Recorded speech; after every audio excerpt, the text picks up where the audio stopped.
Pen पे टिक नहीं है, अब चल रहा है ना, चल रहा है पेन तो।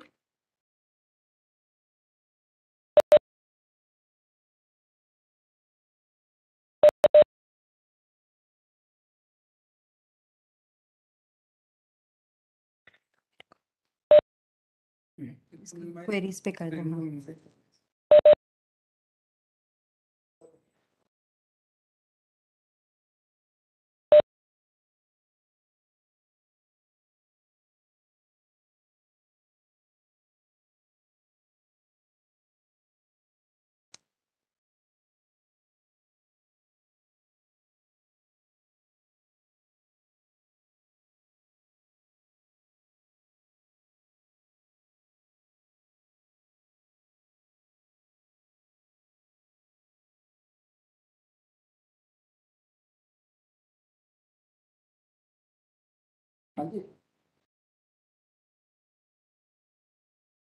ठीक है, स्टार्ट हो रहा है।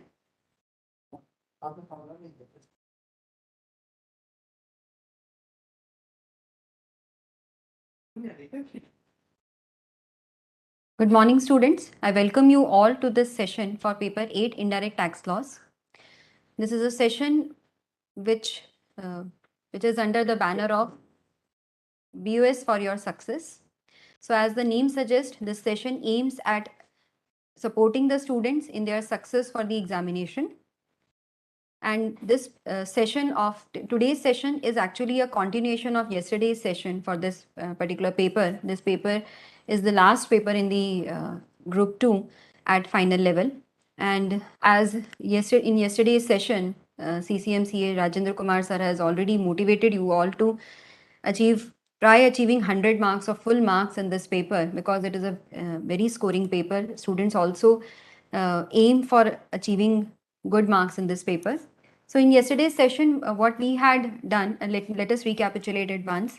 We had done the section-wise and skill-wise weightage. Then what is the section-wise weightage for this particular paper? What is the skill-wise weightage? Then we had explained you or apprised you with the approach how to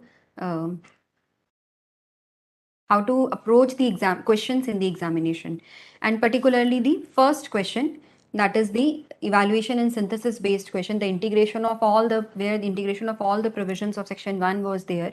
If you remember, we had taken that big question, and this is the question where students generally find it difficult to answer, because somewhere or the other they commit some or the other mistakes. So we noticed in the yesterday's session that what are the commonly committed errors which students commit in the examination. So those of you who could not watch yesterday's session live, I would suggest that they can watch the recorded session also, so that they can be aware of the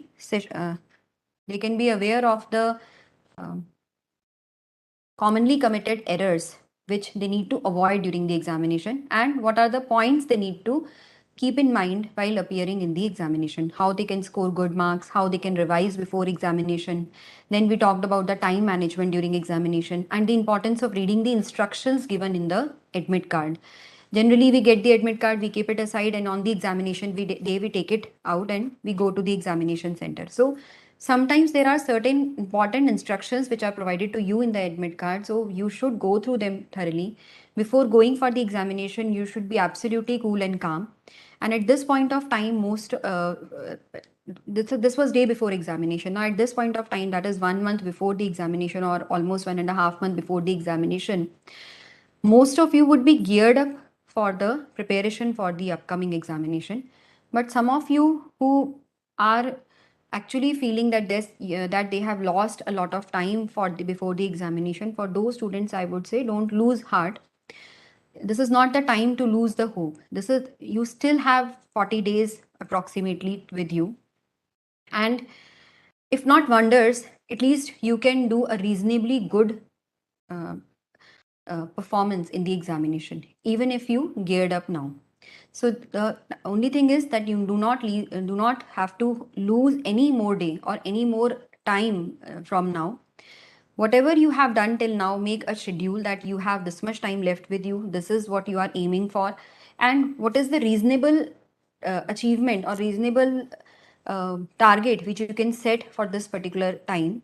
and start giving your 100% for the examination. So you still have time left with you. You can do, and at least those of you who are who have not prepared so well till now, they can appear at least for one. They can aim for one group, and whatever time is left, give your best so that whatever happens in the examination, you are satisfied that you have given your 100%.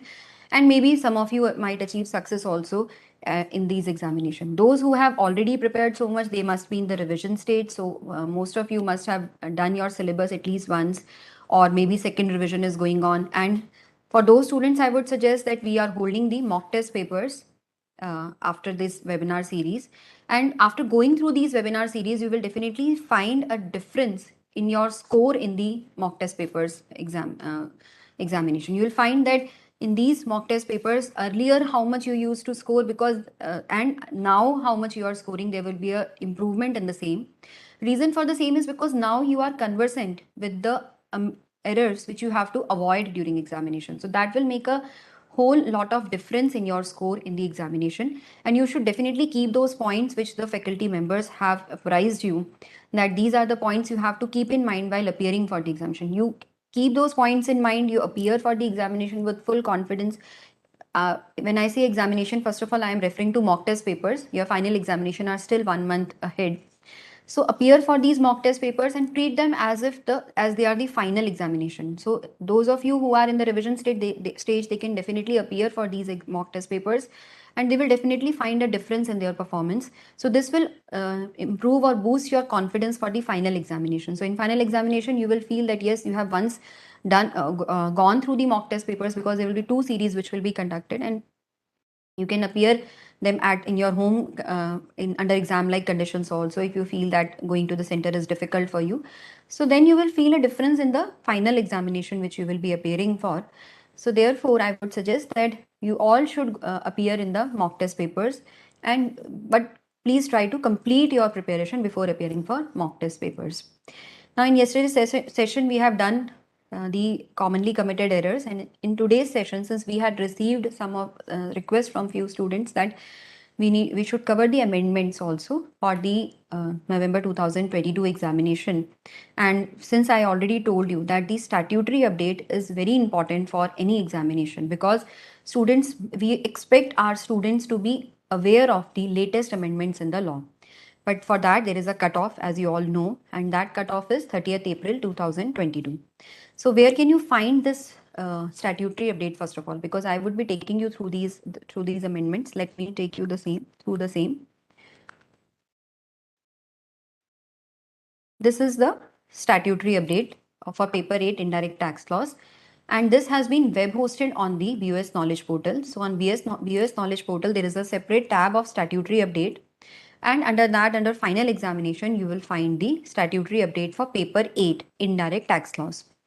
So it first of all contains the applicability. I had already told you the applicability for November examination, that is the amendments made by Finance Act 2021 as well as the notifications and circulars up to 30th April 2022, because under GST law, the amendments do not get effective from the enactment of the Finance Act. They get enacted when all the states ratify those amendments.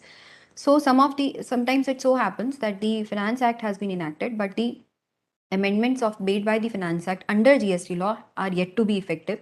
So under Finance Act 2021, those amendments which have become effective up to 30th April 2022 are contained in this statutory update. And the notifications and circulars. The period for this is 1st May 2021 to 30th April 2022.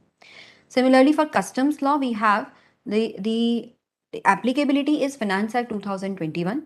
The applicability for November 2022 examination is this Finance Act 2021, as well as the notifications and circulars issued till 30th April 2022, because all the amendments of Finance Act 2021 have become effective for customs law. So therefore, entire Finance Act 2021 is applicable, and that is the amendments are incorporated in your study material itself. The October 2021 edition of the study material of paper 8 indirect tax laws, that contains the amendments made by the Finance Act 2021 pertaining to customs, incorporated at the relevant places itself, plus the notifications and circulars issued till 30th April 2022. 2021 in the study material. Now the amendments for the intervening period, that means 1st May 2021 to 30th April 2022, 1 year amendments, they are contained in this statutory update, which is hosted on the website for November 2022 examination. So this is all given in your introduction to this particular statutory update. And without wasting any further time, we will start with the amendments or the statutory update provisions. First is part 1, goods and services tax. We will focus on the amendments of the goods and services tax only, because students find more difficulty and there are major amendments in the goods and services GST only. If time permits, we'll go to customs. But first of all, we will focus on the GST amendments only. So, and remember that these amendments have been chapterized in accordance with the study material. So, whenever you read any chapter of the study material, you should read the amendments made in the respective chapter along with the from the statutory update along with that chapter. So, whenever you're doing any chapter, please keep the amendments aside and read those amendments in place of the existing provisions, so that your entire chapter gets covered at one place, and then focus more on the amendments. That means you should be aware of the exact nature of the amendment, exact impact of the amendment, so that if any question comes in the examination, you are in a situation to answer that in a better position. Now, supply under GST. Under supply, one amendment has taken place by the Finance Act 2021, and that is in Schedule 2 of to the CGST Act. There is a para 7 which provides that there was, in fact, para 7 was earlier there, which used to provide that the supply of goods by any unincorporated association or body of persons to a member thereof. Supply is made by an unincorporated association to its members for cash, deferred payment, or any other valuable consideration, and the same would be treated as supply of goods. So any supply made by unincorporated association to its members for cash, deferred payment, or any consideration, that is treated as supply of goods. Schedule 2, all of you know that it classifies the supplies as either as supply of goods or as supply of services. However, in order to for a supply to come under the Schedule 2, or an activity or transaction to come under Schedule 2, it should be a supply first. So once an activity or any transaction is classified as supply, then comes into picture the Schedule 2, which provides that for some transactions or some activities, Schedule 2 specifically provides that whether these transactions are supply of goods or supply of services.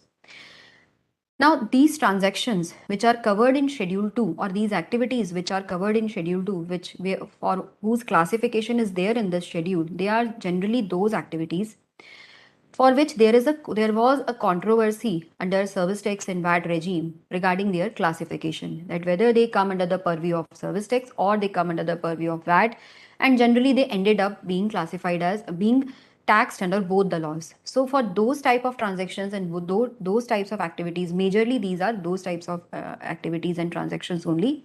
For them, there was a clarity which was given under the GST law that yes, this particular activity is supply of goods, this particular activity is supply of services.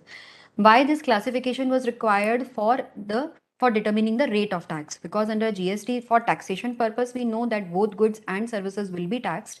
But what would be the exact nature of exact rate of tax which would be we need to see? First of all, we need to classify that whether it is a supply of goods or it is a supply of services. So that classification is there under Schedule 2. So one such entry or one such para was the supply of goods by an unincorporated association to its members for cash, deferred payment, or valuable consideration. Now, Finance Act 2021 removed this particular classification, and that means they removed this particular paragraph, and instead it was omitted, and what was done was a new clause AA was inserted to section 7.1. Section 7.1 contains the definition of supply. In that, with effect retrospectively, and this amendment was done retrospectively from 1st July 2017 itself. And then in section 7.1, in the definition of supply itself, one clause was inserted which provided that activities or transactions by a person other than an individual, that means this person other than individual, any person, if it is providing any, it is carrying out any activity or transaction with its members, or its constituents, or any activity, any supply from members to from this associate incorporated as unincorporated association to members, or members to the unincorporated association, both ways, that will be considered as supply for cash, deferred payment, or valuable consideration. Since it was included in the definition of supply itself, so it became clear that why this was done, because there was still an ambiguity that whether the activities or transactions involving supply of goods by a person other than individual to its members, or or by its members to such a person, constitute supply or not. So the classification questions, as I told you, only classification comes into picture only when it is determined or it is decided that yes, this constitutes supply. But when this activity itself was questionable, that whether it constitutes supply or not, so therefore there arose a need to first of all clarify that yes, this is a supply in the first place, and then only the classification question comes. So that is why this was moved into the definition of supply itself, and it was clarified that yes, the activity or transaction involving supply of goods or services by any person other than individual to its members for a consideration, cash, deferred payment, or whatever type of consideration is there, that is considered as supply. So this brings an end to all the controversies or all the uncertainty which was there regarding this activity being a supply or not. Further, an explanation was inserted to clarify it more, that yes, when when a person and its members are in exchanging the services or goods, then they are considered to be two separate persons. That means the person, and this explanation clarified that the person and its members shall be deemed to be two separate persons, and the supply and of activities or transactions interstate shall be deemed to take place from one person to another person. Because generally it was perceived, earlier it was perceived that when a person is providing services to its members, person other than individual, we are talking about the basically clubs, etc. So when a club is RWAs, clubs, when they are providing services to its members, so earlier it was perceived that they are the same person. So it is not a service provided by one person to another person, or it is not a supply of goods or services from one person to another person. So in order to be a supply, there should be two persons. A person has to provide services to another person. So this was for clarifying that the two separate persons, it has been clarified that yes, they shall be deemed to be two separate persons. And so this explanation prevented the use of doctrine of mutuality by such persons to avoid the GST liability. In order to fix the GST liability on RWA services or goods provided by RWAs to its members, this is a clarificatory kind of amendment. Secondly, we come to the amendment is there in the charge of tax chapter. In charge of tax, one amendment is there in the composition levy, and second amendment is there in the services notified under section 9(5) or 5 section 9(5) of CGST Act, and section 5(5) section 5 subsection 5 of the IGST Act. First of all, let us see what is the amendment in the pertaining to composition levy. So in composition levy, there are two types of the options which are available. One is for the basically for the composition levy for goods, that means for manufacturers, traders, that is under section 10(1) and section 10(2), which primarily gives the composition provides the option of composition levy to the manufacturer of goods along with marginal supply of services. Under section 10(2)(a), the option of composition levy is provided to the primarily those suppliers who are majorly the suppliers of services, and marginally they can supply goods also. This was the basic idea. So this under the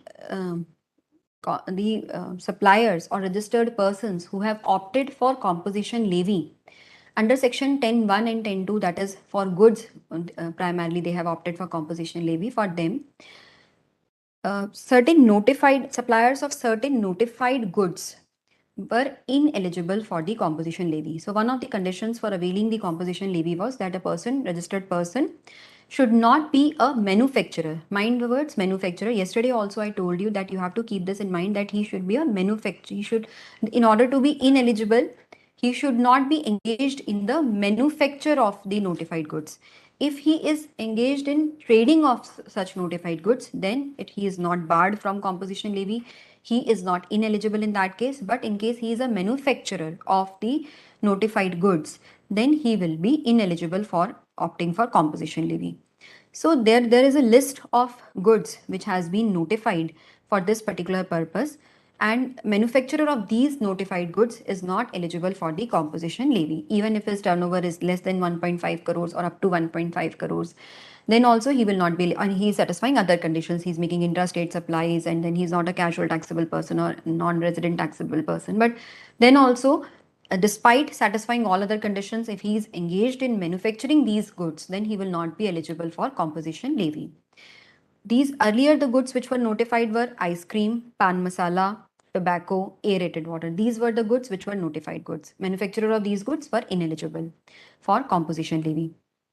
Now, there is an amendment in this particular notification, and with effect from 1st April 2022, if a person is manufacturing, a registered person is manufacturing fly ash bricks or fly ash aggregate with 90% or more fly ash content, fly ash blocks, bricks of fossil fuels or fossil meals, then building bricks, earthen or roofing tiles. So manufacturers of these four products or four categories of products will also be ineligible for opting for composition levy. And this is the, so manufacturers of these particular products have also been made ineligible in addition to the products which have already been notified under this particular notification.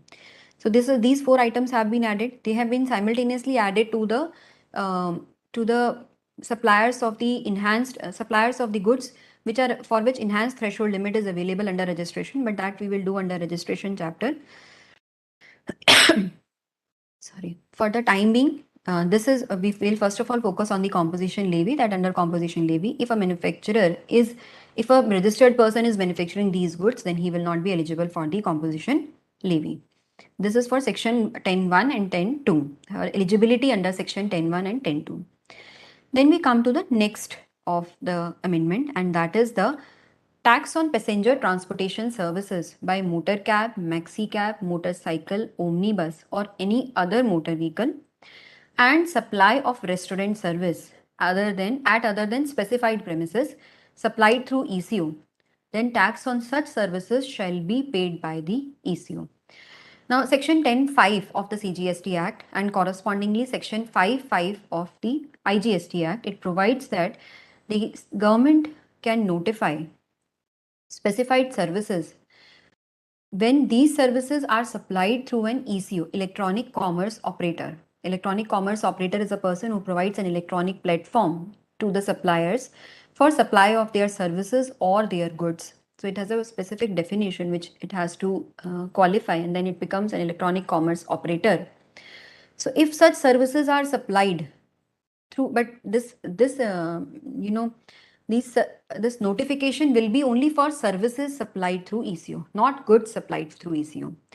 So if he is supplying these specified services or notified services through ECO, a supplier is supplying notified services notified under section 9.5 or 5.5 respectively, then the tax on such services will be paid by the electronic commerce operator only and not by such supplier. Otherwise, also, if we see the provisions relating to the goods or services supplied through electronic commerce operator, you will find that the supplies made through electronic commerce, in case the supplies are made through electronic commerce operator, then the TCS provisions are attracted. That means tax collected at source. Whenever a person is making supplies, a person is making supplies through electronic commerce operator, then this electronic commerce operator, otherwise, for the services which are notified under section 9.5 or 5.5, except from those services, otherwise he has to collect TCS from that particular supplier, and he has to deposit that TCS with the government, and the supplier will get the credit while making the payment for that particular supply from his own account. For the services notified under section 9.5, the TCS provisions will not apply, and the ECO itself has to pay the tax on the same. So whatever services are notified under section 9.5, I will not say in 5.5 once again, I will not keep on repeating that because this will confuse you. 9.5 itself means 5.5 is also has the corresponding provisions under the IGST Act. 9(5) of CGST Act says that yes, on the notified services, tax has to be paid by the ECO if these services are supplied through ECO.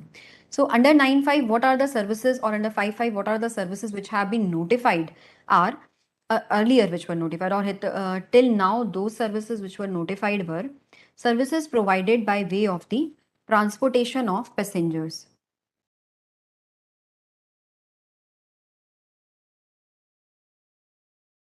Okay, so these majorly these are the services of transportation of passengers, then accommodation services which were notified, and third one was the housekeeping services. So these were the broad categories of the services which were notified. So in transportation of passengers, this was the situation earlier, I'm telling you, before the amendment which I'm going to tell you. So the situation earlier was that services supplied by transportation of passengers by a radio taxi, motor cab, maxi cab or motorcycle.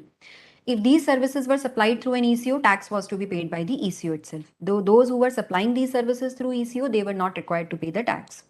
Similarly, hotel accommodation service. Now in hotel accommodation service, what was the clause which was there was that the ECO was required to pay tax in case some person was providing hotel accommodation service through an ECO, but the only condition was that the person supplying such service through ECO should not be liable to registration under section 22(1). That means if a person is himself liable or he has himself crossed the threshold.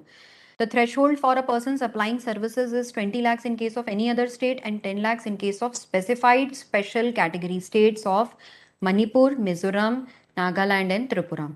So this was the threshold limit. Now if a person has crossed this threshold limit, then he is liable to pay the tax or GST on the services, on the hotel accommodation services supplied by him even if through ECO. But in case his threshold limit is not yet crossed and he is supplying the hotel accommodation services through ECO, then he is the person liable to, then ECO is liable to pay tax on the hotel accommodation services provided by such person through the ECO.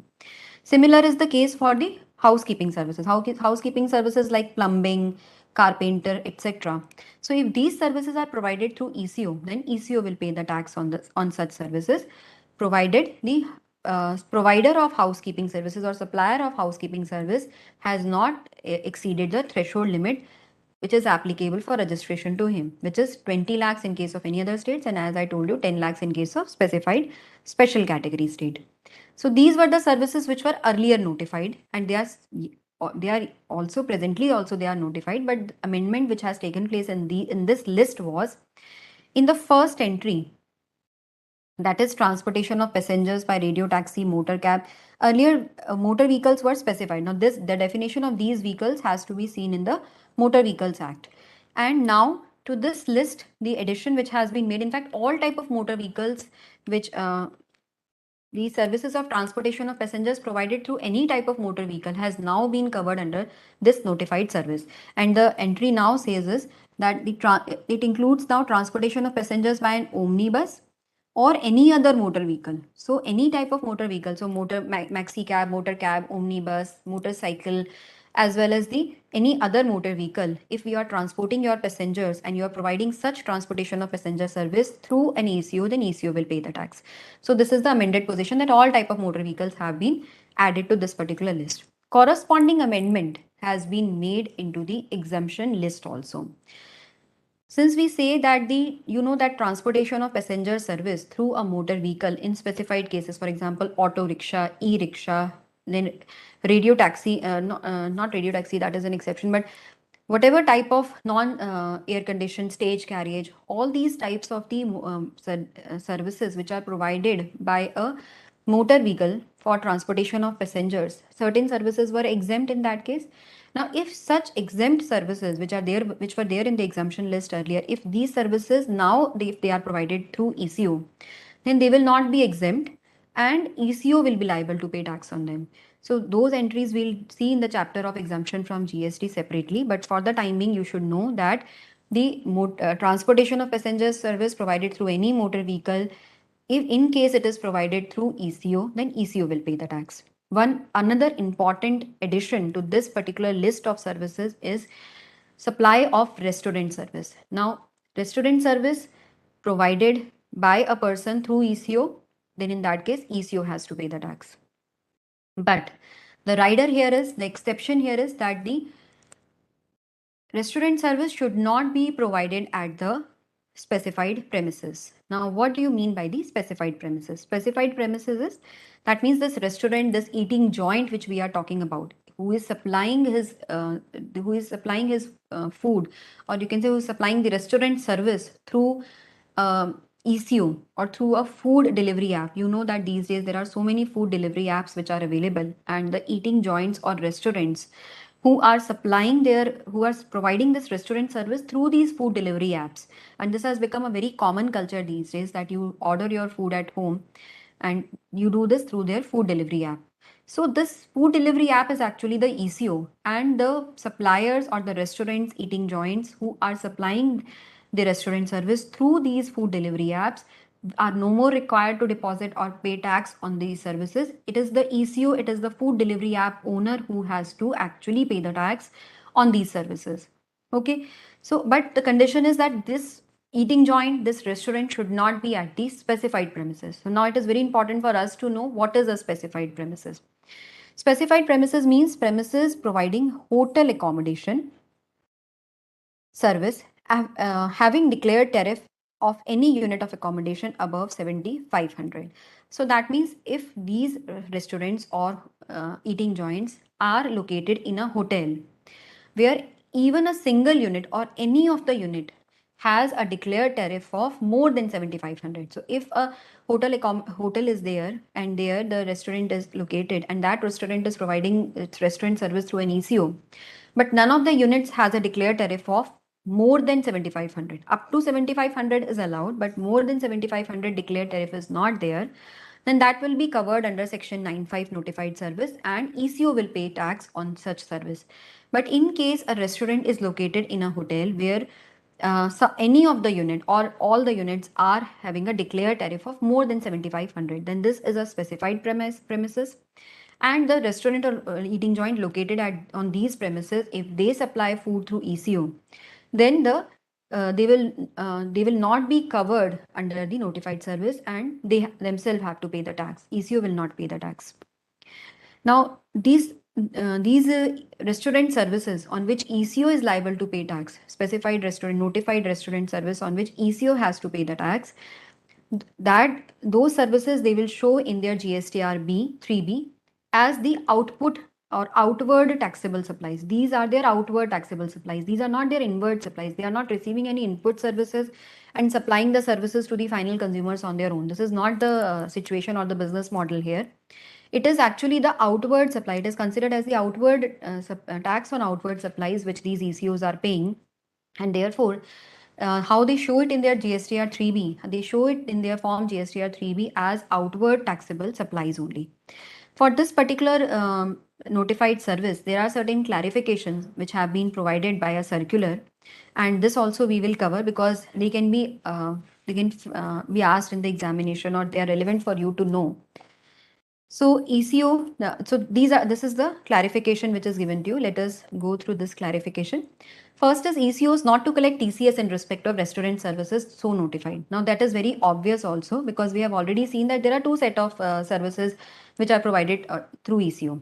One services I am calling because under section 9(5) only services are notified. So one set of services are there where the ECO is collecting the tax where ECO is collecting the tax or TCS from the supplier, and it is depositing it with the government, and the supplier who is supplying the services through ECO is depositing it with is taking the credit of the same while paying the tax on such services. Another is the ECO is the supplier is supplying those services, those restaurant services through ECO, which are notified under section 9(5). That is the restaurant service at any other place other than specified premises. So the restaurant services which are notified restaurant services and those services a supplier is providing through ECO, then in that case such services are notified under section 9(5), and tax on them will be paid by tax on such services will be paid by ECO. So these are two separate categories of services. So in case of the restaurant services so notified, TCS will not be collected. ECU not to take separate registration for paying tax on restaurant service applied through them. This is also a very logical provision, or you can say logical clarification, because if an ECU is collecting the TCS on the services supplied through it, then it has to take a separate registration as a TCS tax collector.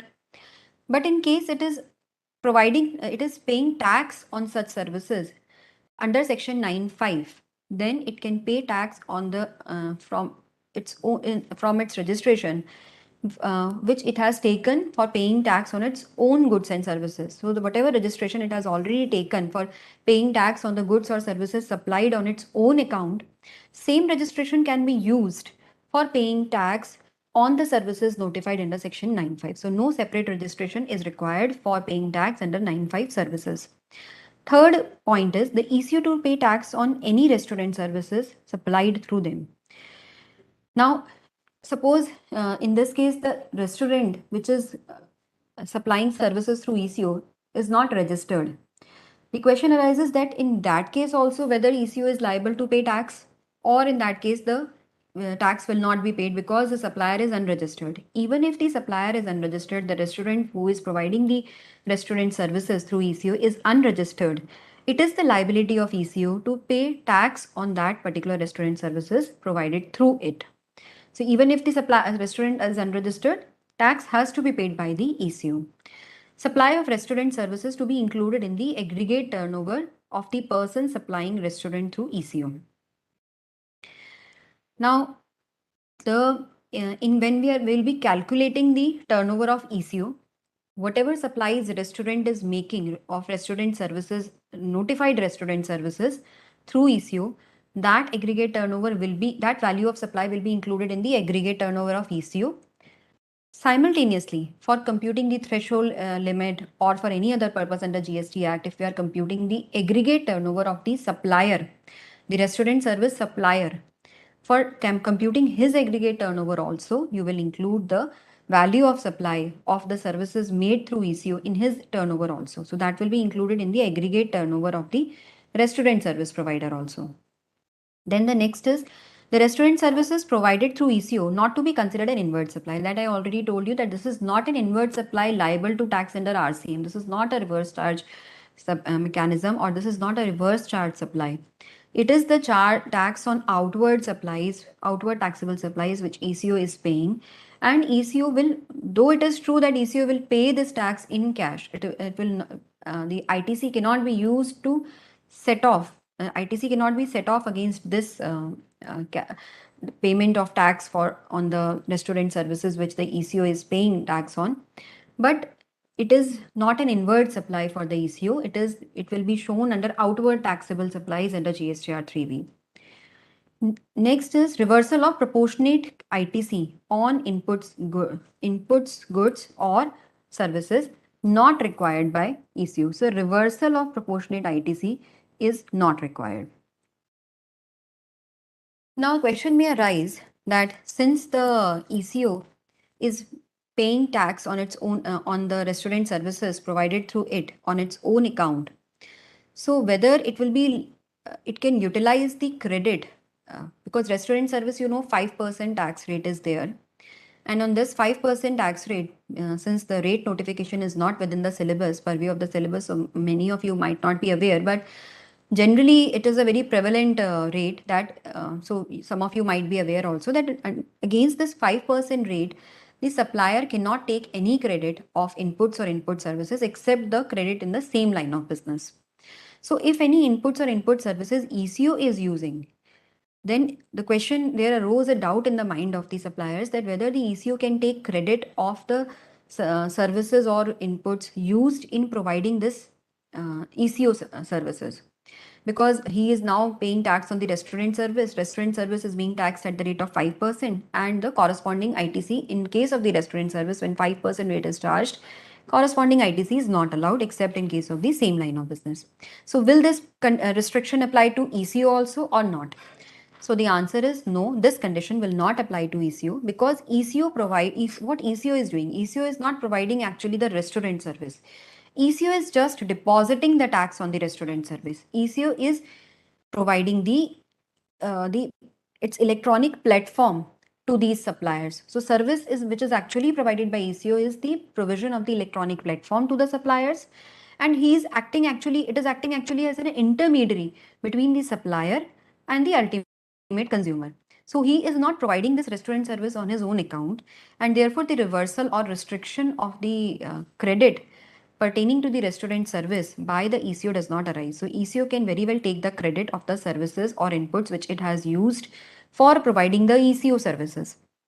And so in the situation remains unchanged even after this. In the case of the restaurant service also, 5% rate is there, it can be there, but ECO can take full credit of the inputs or input services which it has used in providing the services by it.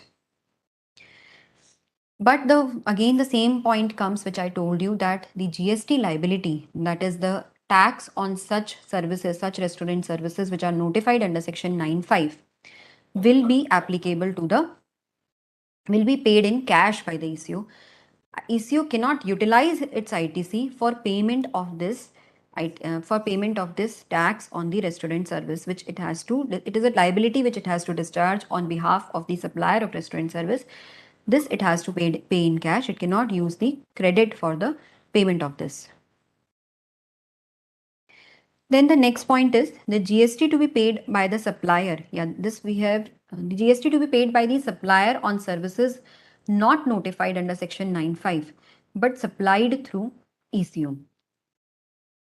Now, in case the supplier is supplying the restaurant service or any other service which is not notified under section 9(5), we have a list of services which we have just done which are notified under section 9(5). Now supplier is supplying any service other than those notified services, then it is again very logical, again very obvious that on those services the supplier has to pay the tax, and only the TCS provisions will apply, because there are two set of services or two set of supplies which are there.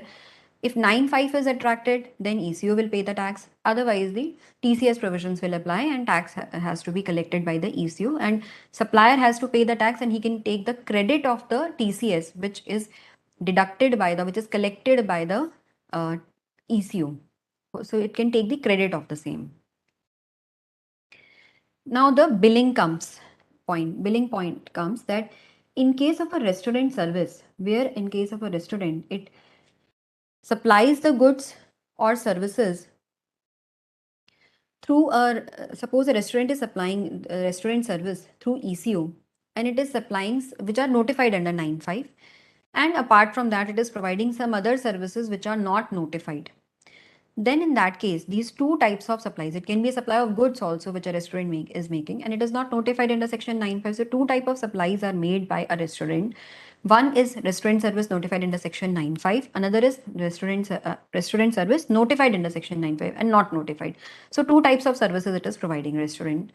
Then how the billing will be done? So in case of the restaurant service which is notified under section 9(5), in respect of that particular service, the liability to raise invoice will lie with the ECO. That means ECO has to raise the invoice in respect of the restaurant service notified under section 9(5) and supplied by the supplier through ECO. Then the invoice will be raised by ECO. But in case of the other supplies, supply of goods or supply of services which are not notified under section 9(5), then that invoice will be raised by the supplier itself, supplier of restaurant service itself, and that invoice will not be raised by the ECO. So ECO is advised to keep separate invoices for the restaurant services notified under 9(5) so that it needs to issue the invoice pertaining to the same, and for rest of the services or goods supplied by that supplier, restaurant service supplier, the separate invoice has to be raised by the restaurant service, the supplier of restaurant service. So with this chapter 3, the amendments in charge of GST comes to an end. Now the next is the exemptions from GST.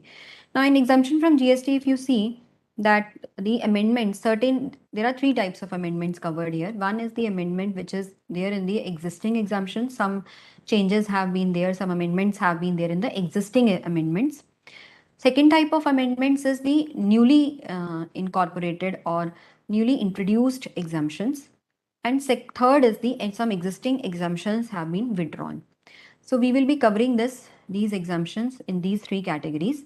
And first of all, now there is this point you need to keep in mind, that this amendment has taken place in both the CGST and as well as the IGST list. So CGST, SGST exemption has also been changed correspondingly, and IGST also.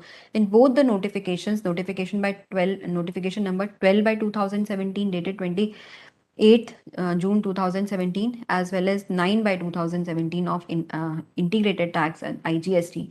Both of them have been simultaneously amended to carry out these amendments in the exemption list. So we know that there is an existing exemption list in which these amendments have been carried out. First of all, we will be doing the amendment in the existing exemptions.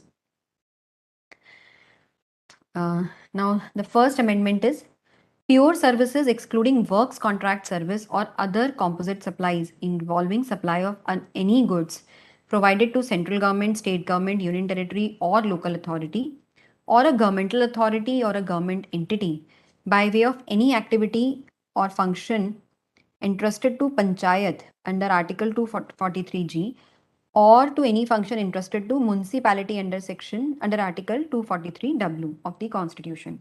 So any of these panchayat or municipality functions, if such type of functions, there is any pure services which are provided to the central government, state government, union territory or local authority, and earlier there were governmental authority and government entity also in this particular entry. So if these pure services means this is purely in the nature of services, no goods are being supplied in case of these services. That means they are not the works contract service. They are or not the composite supplies including goods and services both. Only purely services are being provided by way of discharge of the functions of the municipality or this panchayat. So if they are provided to, earlier they could be provided to central government, state government, union territory and local authority, as well as the governmental authority or government entity. Now governmental authority and government entity have been removed or omitted from these entries. And now the entry which is in this entry, if this is provided to government entity or governmental authority, then they are not there. This exemption is not there. Similarly, the composite supply provided to these entities has been, in this case also the governmental authority and government entity has been removed. So these two words have been omitted and this exemption entry has been amended to that extent. Third one is the transportation of passengers with or without accompanied belongings. Now, this is the entry I was talking to you about when we were doing the ECO services. We already told that the transportation of passenger services provided by any motor vehicle, omnibus, maxi cab, motorcycle.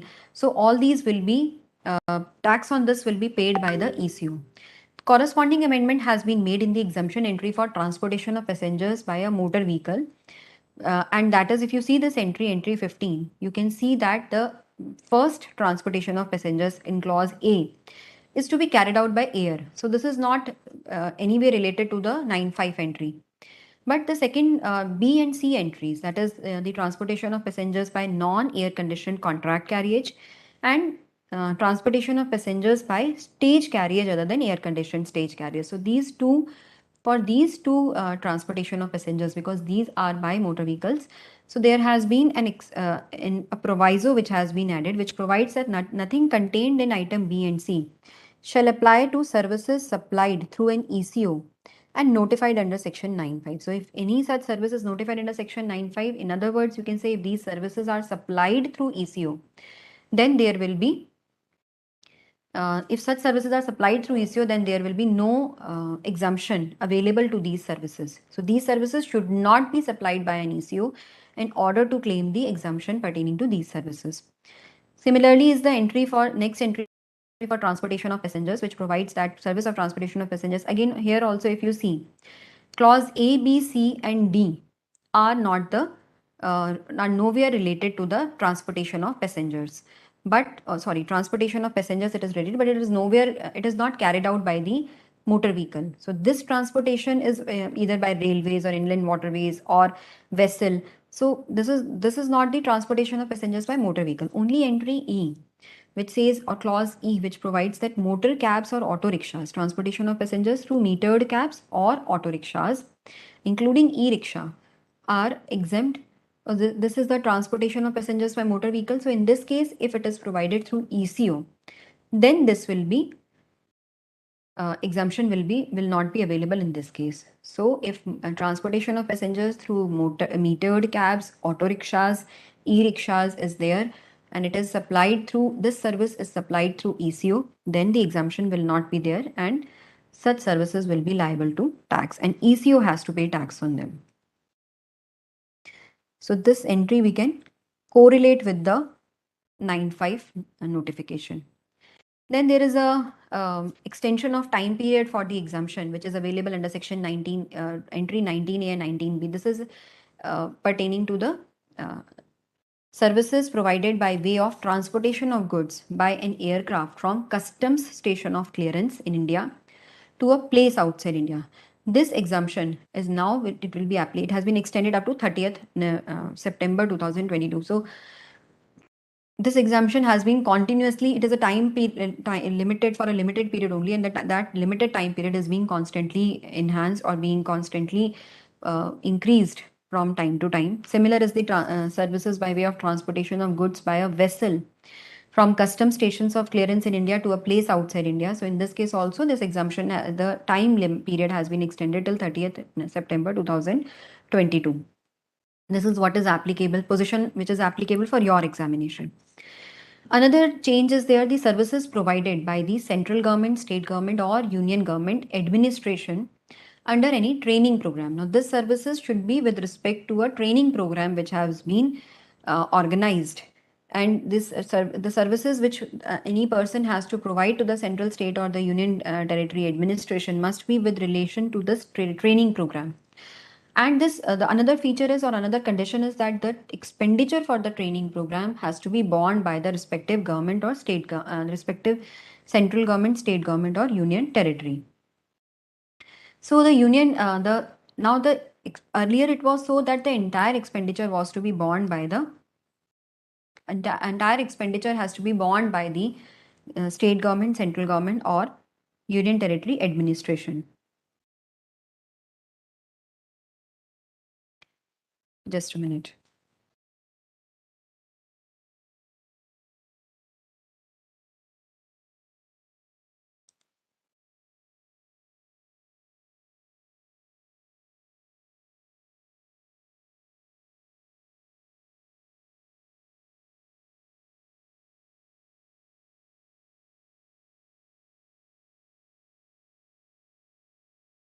Saurabh is asking that in case services provided to a recipient are exempt, then registered person can issue bill of supply. Yeah, that is true. You know that in case the services are exempt, then in that case, when I say invoice, it includes bill of supply. Whichever is the case, accordingly the document has to be issued. So in this case, in entry 72, which we were talking about, this entry number pertains to the notification 12 by 2017. This is only for your reference. You don't have to remember for the examination. This is only for the reference purpose we have mentioned, for ease of reference, so that you can correlate that yes, which entry we are talking about.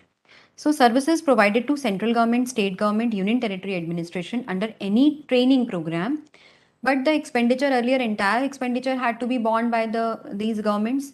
Now the only 75% or more expenditure. That means the expenditure borne by the government, state or central government, or union territory administration should not be less than 75%. Then this exemption will be available. So that instead of entire expenditure, now a lower limit has been set. So even if the entire expenditure is not borne, only more than 75% expenditure is borne by the government administrations, then it is allowed as an exemption. A new entry of exemption has been introduced, services by way of granting national permit. So if any goods carriage is being granted a national permit for moving throughout the country, then that this process of, or this service of granting the national permit to the goods carriages has now been exempted from the GST. Another is the withdrawal of the existing exemption. Now, which exemption has been withdrawn is services of leasing of assets by Indian Railways Finance Corporation to Indian Railways. So whatever assets in Indian Railways Finance Corporation is leasing to the Indian Railways, the exemption granted to that particular service has been withdrawn.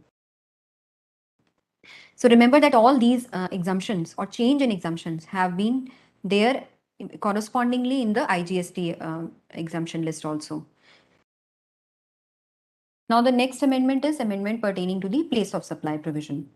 Place of supply of B2B MRO services. Now what is MRO? We will see in this exemption, in this amendment. In case of shipping industry shall be location of the recipient. Now MRO services are maintenance, repair and overhaul services in case of the shipping industry. You know that ships require maintenance, repair and overhauling services. They require to shipping industries have to avail these services. Now, in case such services are availed by the shipping companies, then in that case, the place of supply provisions which apply, or you can say the place of supply, there are different set of place of supply provisions for them as regards the conventional provisions which should apply in this case. Section 13, you know that of IGST Act, Section 13 of IGST Act, it contains the place of supply provisions pertaining to the services provided wherein either the recipient or the supplier is outside India. One of them is outside India. In such a case, or you can say in case of the international transactions, how the place of supply has to be determined, that is determined by Section 13. As per Section 13, you can say the residual provision is that the place of supply of services will be, or the general provision is that the place of supply will be place of supply location of the recipient. But in this case, in order to prevent the double taxation, under Section 13, sometimes in order to prevent the double taxation, and sometimes in order to bring something into the purview of taxation, something is escaping taxation, and we have to bring it into the purview of taxation. So Section 13 provides certain specified. That means it provides certain specified place of supplies, or it deters from the conventional place of supplies, and it specifies certain you can say the unconventional place of supplies, that yes, in this case this will be considered as place of supply. So one of such and this is notified, this has to be notified by a notification. So one such notification is already issued, and this has been amended. This notification has a list of services which provides that yes, in this case this will be the place of supply, and there are a number of services provided there. One more addition to this particular list is that in case of this overhauling, repair, maintenance services provided to a shipping industry, to a shipping company, then in that case, and this should be a B2B supply. So place of supply in respect of a B2B supply. B2B supply, you know that a business to business supply. So this has been, shipping company itself is a business and it is receiving any overhauling service, repair, maintenance services in respect of ships, vessels, their components, their parts, constituents. So in this case, it is supplied to a person in course or furtherance of business. Then in that case, the place of supply will be the location of the recipient. Otherwise, as per Section 13.3, I told you that in Section 13.3, Section 13, there are specific provisions for determining the place of supply in case where one of the recipients, either the recipient or supplier, is outside India. So as per Section 13.3a, wherever the goods are required to be made available to the supplier for performing the service on those particular goods, then in that case, where the services are actually performed is the place of supply.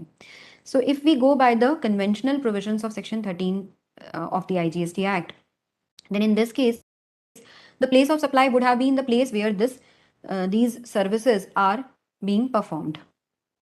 That means these repair services are being performed.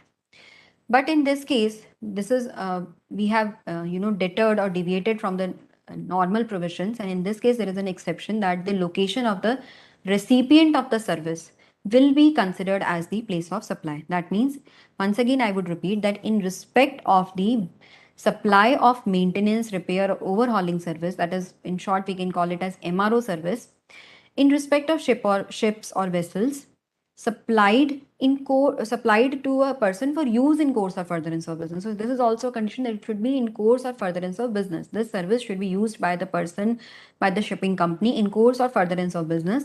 Then in that case, the place of supply will be the location of the recipient. Now, by virtue of this notification, actually what is happening is, now how because we already said that Section 13, subsection 13 covers the cases or situations where either double taxation was occurring on, we have to avoid the double taxation, or something is escaping the taxation and we have to bring it into the purview of taxation. So the by virtue of this notification, if an Indian company has received the MRO services, Indian company is receiving the MRO services from a foreign supplier. MRO services regard to its ships in from a foreign supplier. Then the place of such supply will be in India. And since the place of supply falls in India, supplier is outside India, we discussed that foreign supplier is there, then this becomes the case of import of service, and the tax will be paid by the Indian company under reverse charge. So this will be in this case, by virtue of this particular notification, this transaction has been brought into the purview of the taxation.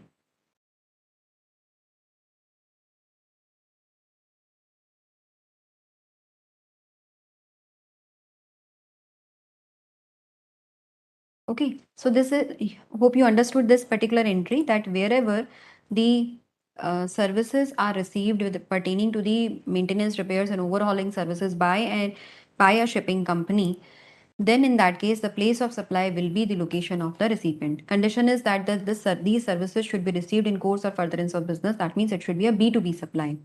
Then the location of recipient will be the place of supply. Next comes the input tax credit. Now, in input tax credit, before that, we are taking a question. In case of Saurav is asking, in case of public means for charitable purposes, if purpose is for pilgrimage, that is yatra, then for exemption only.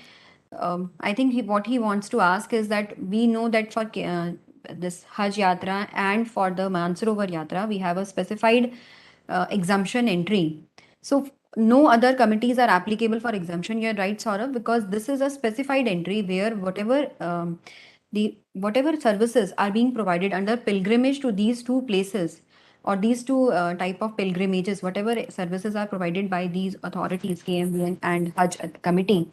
So if they are providing services under this pilgrimage, then that will be exempt from GST.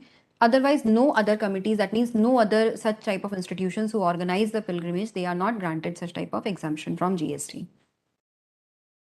Now we come to the input tax credit. Now input tax credit, there is a amendment in the input tax credit section 16(2) and corresponding amendment in rule 36(4). So this amendment in section 16(2) has been carried out by Finance Act 2021, and correspondingly it has been this amendment has been carried out in rule 36(4) also.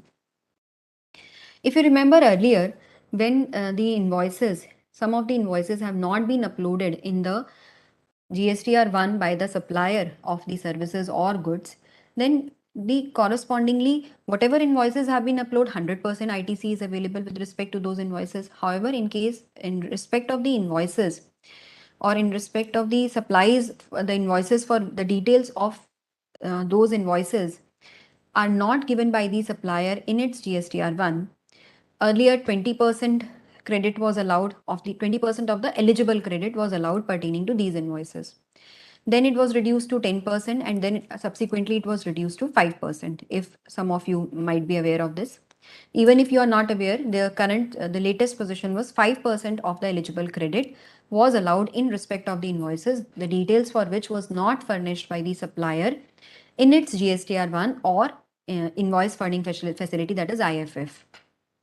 5% was available, and it was subject to the total amount. So if I say 5%, then it could not exceed the total ITC which was available. 5%, if it is getting exceeded due to 5% from the total ITC available, then it will be limited to the total ITC available.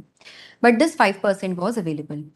Now with with the amendment made by the Finance Act 2021, what is the situation now is Section 16 has been amended, and in Section 16(2), one more condition has been laid down for availing the input tax credit by a registered person. Section 16(2) lays down the conditions for availing the input tax credit by a registered person. Now, one more condition which has been laid down with respect to this non-uploading of the details of the invoices is that now this 5% has also gone away. So in case the supplier has not furnished the details of any invoice or debit note. Invoice plus debit note also stands on the same footing. So invoice or debit note in respect of a supply, it has not been furnished by a supplier in its GSTR1 or invoice funding facility IFF, and correspondingly such details have been communicated. So correspondingly such details would not be communicated in GSTR2B to the recipient also, then the ITC on the same will not be available. That means in order to avail the credit with respect to any supply of goods or services, there is a prerequisite now, or it is a mandatory requirement that your supplier should upload the details, or should furnish the details of the invoice pertaining to that particular supply in its GSTR1, and correspondingly it should be communicated to the recipient, it should be communicated to you in your GSTR2B that yes, these are the invoices the supplier has uploaded. So when it comes in your GSTR2B, when your supplier furnishes the details in GSTR1, it automatically comes in your GSTR2B. It is reflected in your GSTR2B that yes, the details of these invoices have been furnished by the supplier, and therefore the credit for the same will be available to you. So now it is a, so this is a amendment from the earlier prevailing situation. Earlier 5% credit was still allowed, or 5% of the eligible credit was allowed to the recipient, but now no credit will be available to the recipient. The mandatory condition is that your supplier should definitely, or should certainly upload the details of the invoices pertaining to a supply in its GSTR1, and the same should be reflected in your GSTR2B, then you can take the credit of the same. So corresponding amendment is made in section rule 36(4) also. So section 16 to rule 36(4) have been amended to carry out this particular amendment. Now the next one is the registration chapter. Now in registration chapter, if you see the Aadhaar authentication, the amendment which is there is Aadhaar authentication made mandatory for the existing registered person. So as far as you all must be aware, because this is a latest amendment which took place in past, I think 2 attempts back, that the Aadhaar authentication became mandatory for the new registrants. In case you have to take a registration under GST, then one of the steps is that you have to get your Aadhaar number authenticated. And that means for every type of organization or every type of the business entity, different type of compositions, different persons had been made responsible whose Aadhaar authentication will be done for taking the registration. But the Aadhaar authentication for the existing registrants, that means the persons who are already registered under GST, was not made mandatory earlier, though it was proposed, section 25 provided it, but when it was not yet made effective. Now this has already been also been made effective, that yes, the existing registrants also have to take the Aadhaar authentication, or have to undergo the Aadhaar authentication. Now, with regard to the existing registrants, which the section 25(6)(a) had provided that every registered person shall undergo authentication or furnish proof of the possession of Aadhaar number in the prescribed time and form and manner. That means this itself creates a provision for some rules to be formulated for this particular time, manner and form. And for the purpose of this, the rules prescribed is Rule 10B. A new Rule 10B has been inserted in CGST rules, which prescribes the manner that how this Aadhaar authentication for the existing registrants has to be done. So this is actually all procedural, but we'll quickly go through it so that you can have an idea that how this Aadhaar authentication has to be done. So this is a registered person who has issued a certificate of registration under GST. Now he has already been issued a certificate of registration. He is a existing registrant. He needs the Aadhaar authentication and he has to undergo the Aadhaar authentication. Now, who all are the key persons who will be undergoing the Aadhaar authentication for different composition of the business entities? For example, in case of a partnership firm, it is any of the partners can undergo their Aadhaar authentication, and that will suffice. Similarly, in case of proprietorship firm, proprietor is there. In case of HUF, Karta is there. In case of a company, the managing director or whole-time director is there, or any of the members of the managing committee in case of the AOP or BOI. Similarly, in case of board of trustees, trustee should be the person whose Aadhaar should be authenticated. And apart from these persons, one of the authorized signatory, his Aadhaar number should also be authenticated. Now, this Aadhaar authentication has been made mandatory for, this is mandatory for the existing registrants, because it may be possible that existing registrants may not undergo the Aadhaar authentication. So what type of check has been put on this is that in case your registration has been cancelled and you want to revoke your cancelled registration, and in that case you have to, while filing the application, this Aadhaar authentication should have been done. You should have got your Aadhaar authenticated. So your Aadhaar authentication is mandatory for revocation of cancellation, for filing the refund application under RFD1. So if you have to file any refund application, your Aadhaar authentication must have been done. Or for filing refund of IGST paid on the goods exported out of India. Any export of goods which you have made outside India, then for filing refund on the same, you have to get your Aadhaar authentication done. So consequential amendments have been made in these rules also, Rule 23, Rule 89 and Rule 96, which provide for these provisions, and therefore these provisions are now subject to Aadhaar authentication being done for the registered persons. Now, in case the Aadhaar number is not assigned to any of the existing registered persons, then such person shall be offered an alternate and viable means. This is also provided in section 25, subsection 6A itself. Proviso to the same section, it provides that in case the Aadhaar authentication is not done, Aadhaar number is not possessed by any of the existing registrants, then we will provide them the alternative and viable means. And what is that alternative and viable means is that such person should apply for Aadhaar enrollment, and it should deposit its Aadhaar enrollment slip. Along with that, it should provide either of these documents which are there on your screen, that is bank passbook, voter ID card, passport, driving license. These are all procedural things, but just we are going through them. And once Aadhaar number is allotted to him, then in that case, he has to undergo the Aadhaar authentication within 30 days of the allotment of the Aadhaar number. So this is the procedure when he is not possessing his Aadhaar number. And obviously, the persons who are exempt from Aadhaar authentication under section 2560, so these provisions will not apply to those persons. The provisions of Rule 10B will not apply to them. Second is the next amendment is enhanced threshold limit of 40 lakhs for registration available to persons exclusively engaged in making supplies of goods. Not applicable to supplier of fly ash, bricks, blocks, building bricks, bricks of fossil meals, then earthen or rural tiles, etc. Now, we had already seen in case of the composition scheme that composition scheme for goods is not available to these manufacturers of these goods. Similarly, this restriction, because there were notified goods which were notified under composition scheme, and to these goods have already been added. Similar is the addition to the list of the ineligible goods under the enhanced threshold limit for registration. So for under registration provisions, there is an enhanced threshold limit of 40 lakhs, which is available to the supplier of suppliers who are exclusively supplying goods in specified states and who are making only intrastate supplies of the goods. So in those cases, also there are certain specified goods. The suppliers of those specified goods will not be eligible for the enhanced threshold limit. Now here the word supplier is used. You need to notice this particular point, or you need to note this particular point, that here it is supplier which is used. Word supplier is being used. In case of composition levy, only manufacturer of notified goods is ineligible.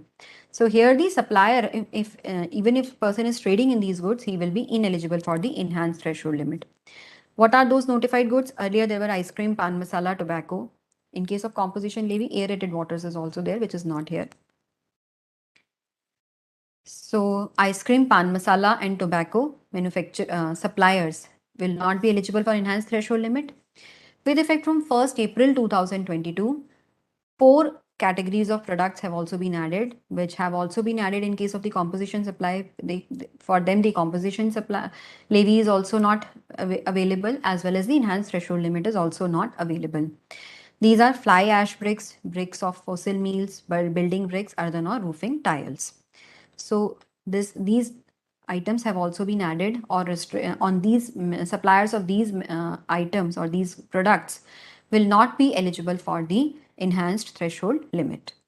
Next one is the extension of time limit for filing application for revocation of cancellation by a registered person permitted beyond the stipulated time. Now, this was an amendment which took place by the Finance Act 2020, and this amended the section 30 section pertaining to revocation of cancellation of registration, where then enhanced time limit was available, or the extension of time limit was available for revocation of cancellation of registration. Earlier, the time limit was 30 days from receiving order of the cancellation of registration. A person can apply for revocation of cancellation. So if you receive the order for cancellation and you want to revoke your cancellation, then you had a 30 days time. Then section 30 was amended, and extension of time limit was available by 30 days in case the extension is granted by additional commissioner or joint commissioner, and by another 30 days. That means additional 30 days. Overall 60 days extension is available. So by another 30 days in case the extension but in that case the extension has to be granted by the commissioner. In view of this amendment, accordingly, Rule 23(1) has also been amended to provide these provisions. And you can see that Rule 23 has also been amended to incorporate the provisions of Rule 10b. That means now Rule 23 is subject to the provisions of Rule 10b. This itself makes it necessary that he has to undergo the Aadhaar authentication, which we have just discussed. Okay, so this is just to carry out the amendment which is made in section 30. That section 23(1) has been amended. So with this, we'll take a 10 minutes break so that, and Saurabh, I will answer your queries after this break. I've seen the queries. So we'll come after a short break of 5 to 7 minutes. Please join us after the break.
Welcome students back to this session after the break. So we'll resume where we had left the session.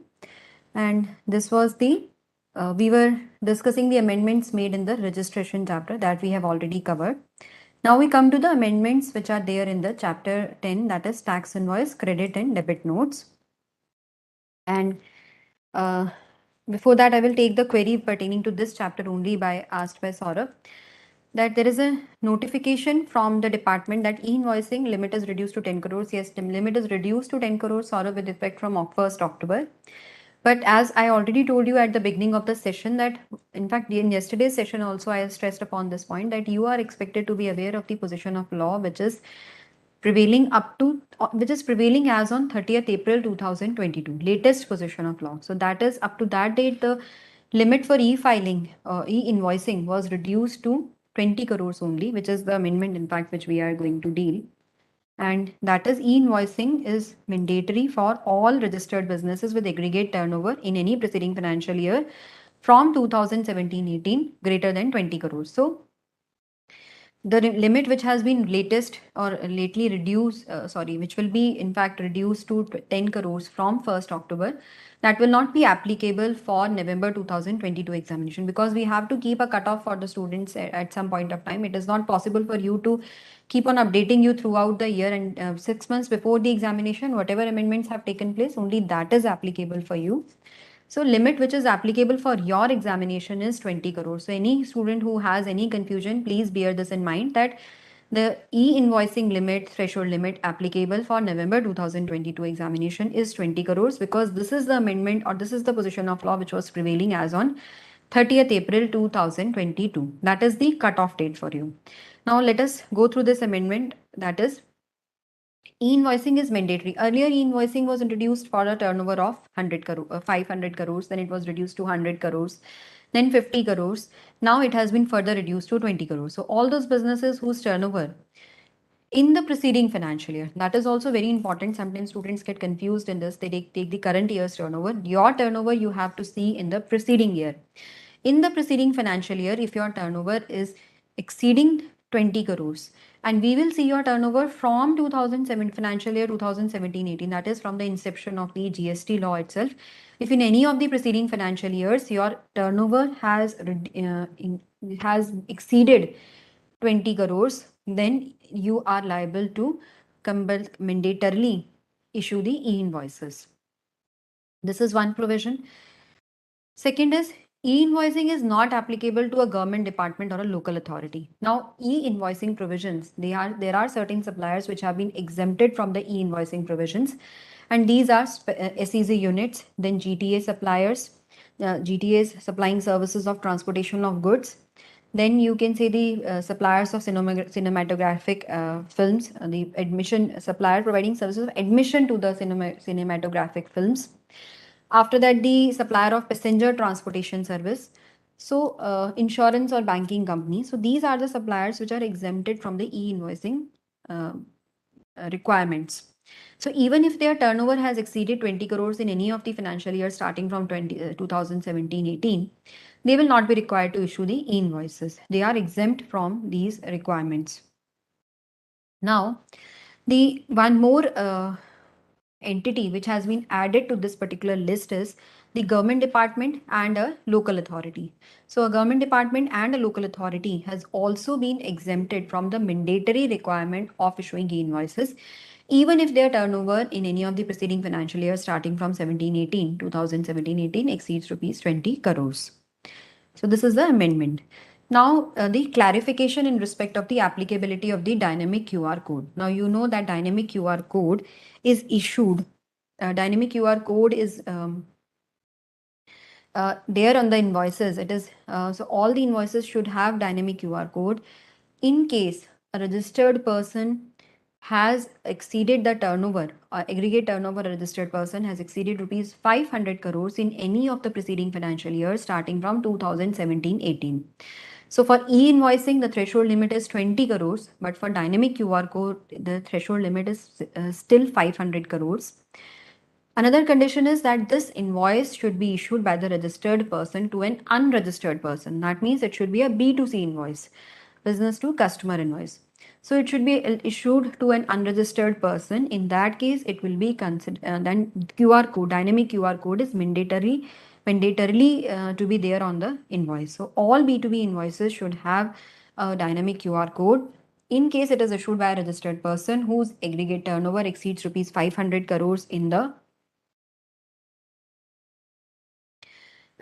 case his turnover exceeds rupees 500 crores in any of the preceding financial year starting from 17-18, plus he is issuing this invoice to an unregistered person. That is very important. He has to issue this invoice to an unregistered person because this dynamic QR code is used for making the payment. So one query with regard to this has been asked by a student. It says, in case of dynamic QR code, if buyer pays amount to the seller through other electronic means, then whether seller should treat the payment as through QR code. It can be treated through being made through QR code. Only thing is that the seller has to give a cross reference of that payment in the invoice, that how this payment has been made. Then it can be considered to be made through QR code. The buyer should have displayed the QR code, and then if the seller has to display the QR code, and if buyer is making the payment through electronic means also, the cross reference has to be created.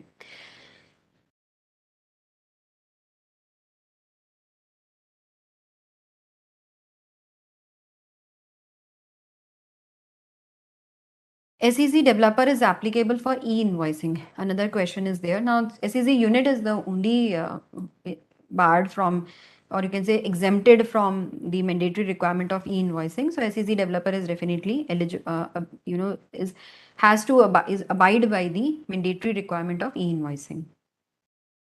Now, in case of the dynamic QR code, the two clarifications have been issued. Let us see what is it.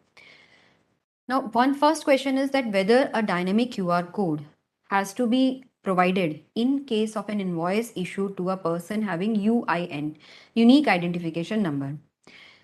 To whom a unique identification number is issued, it is issued to the United Nations organizations and the international organizations, specified United Nations organizations.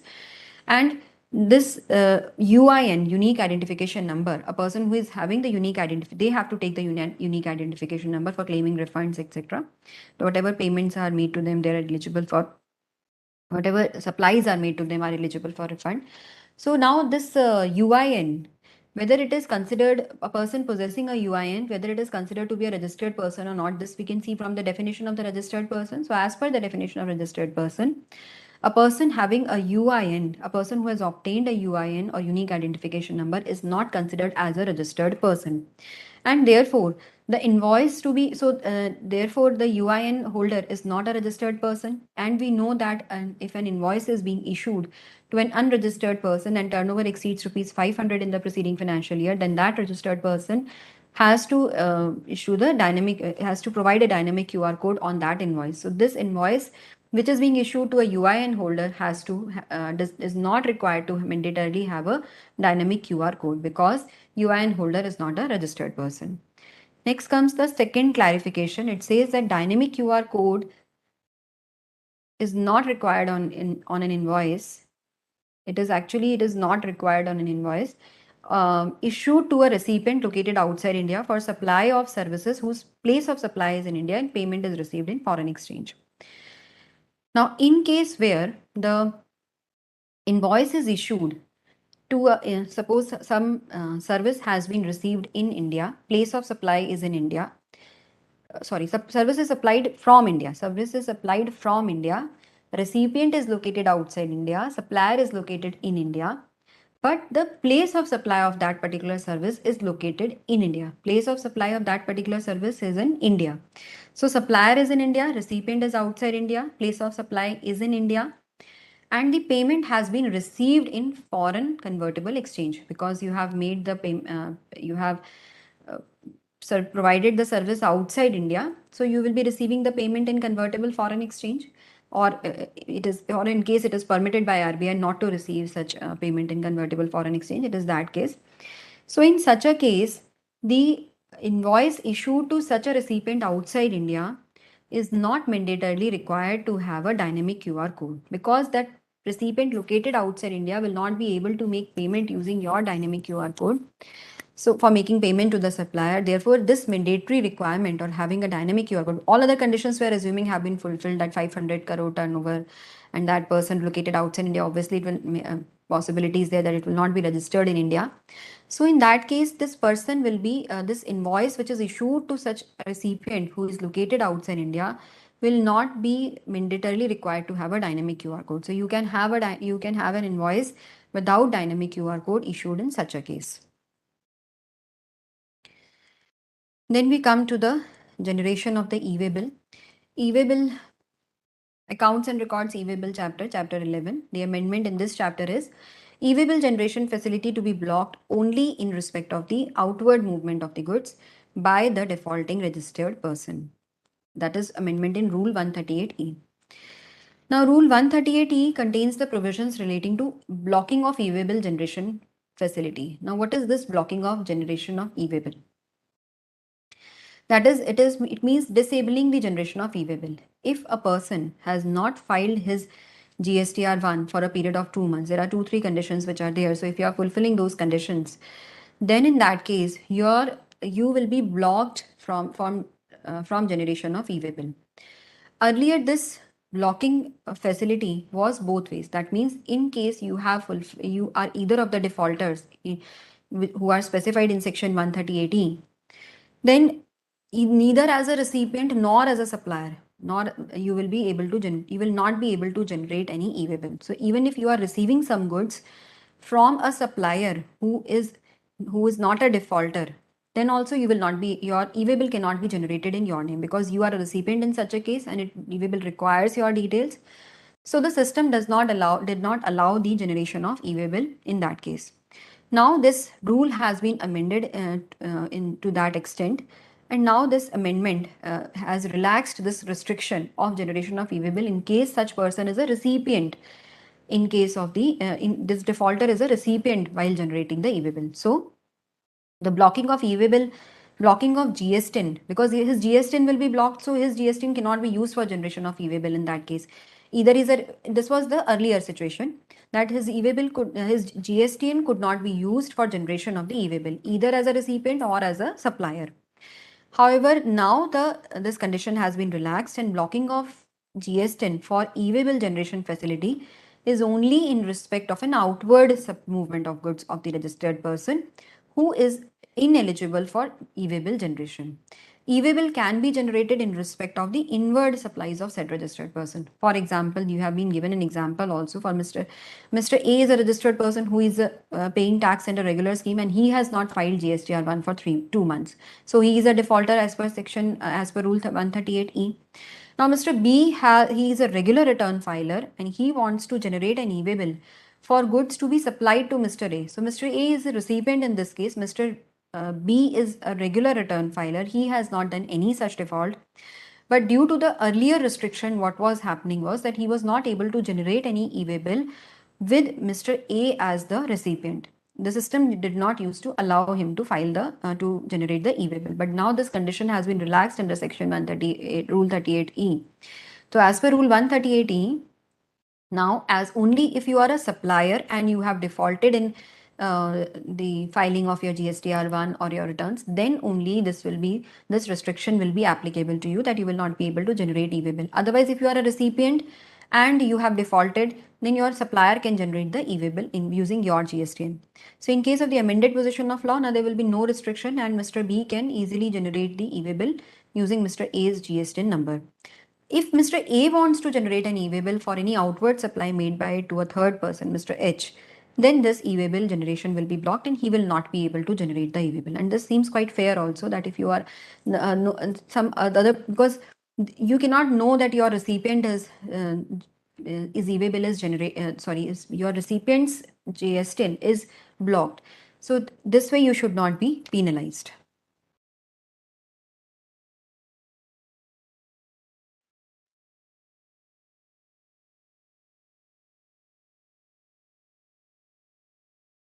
In case the value of goods is less than rupees 50,000 and a person wants to issue because we know that in case of movement of goods and value of supply is more than 50,000, even if it is less than 50,000, e-way can be generated. There is no such restriction on that. Only thing is if it exceeds 50,000, then definitely you have to issue the e-way bill.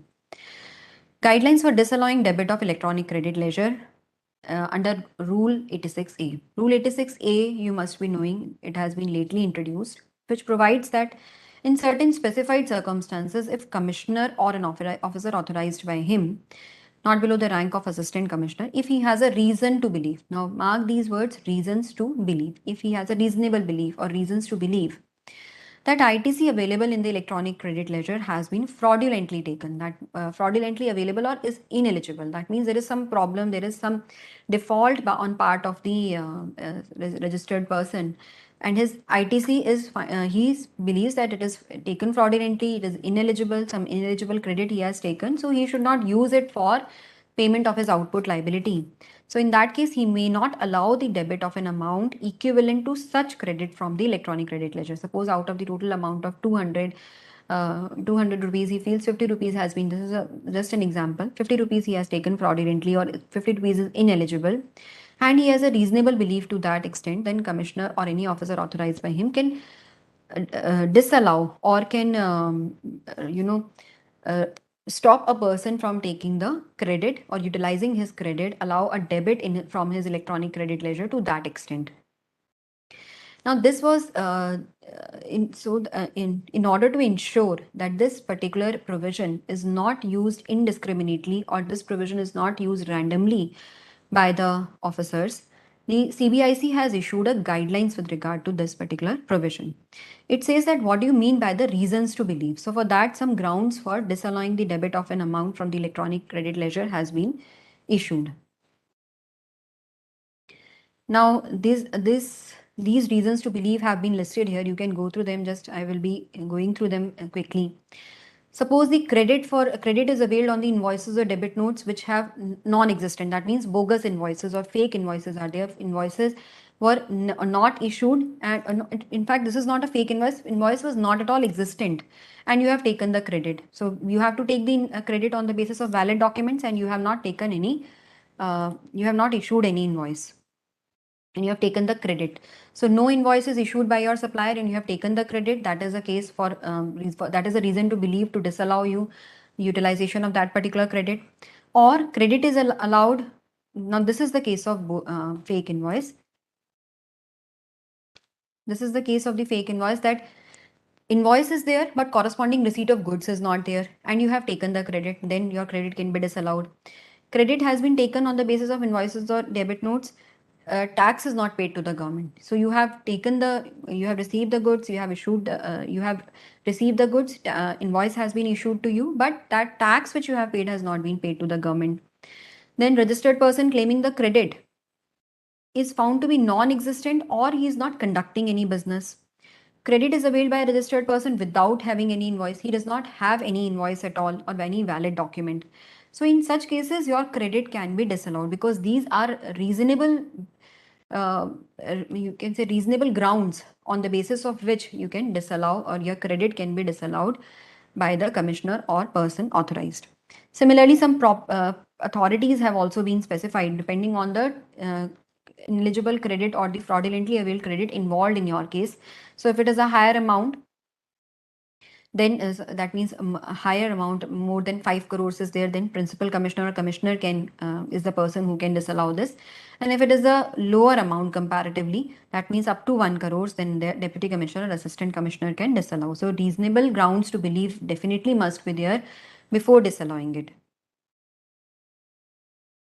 Then we have the return provisions. In returns, the late fee provisions have been relaxed a bit. So in case, depending upon your turnover and the tax which you are going to deposit, which you were supposed to deposit, your tax liability, the quantum of late fee has been specified.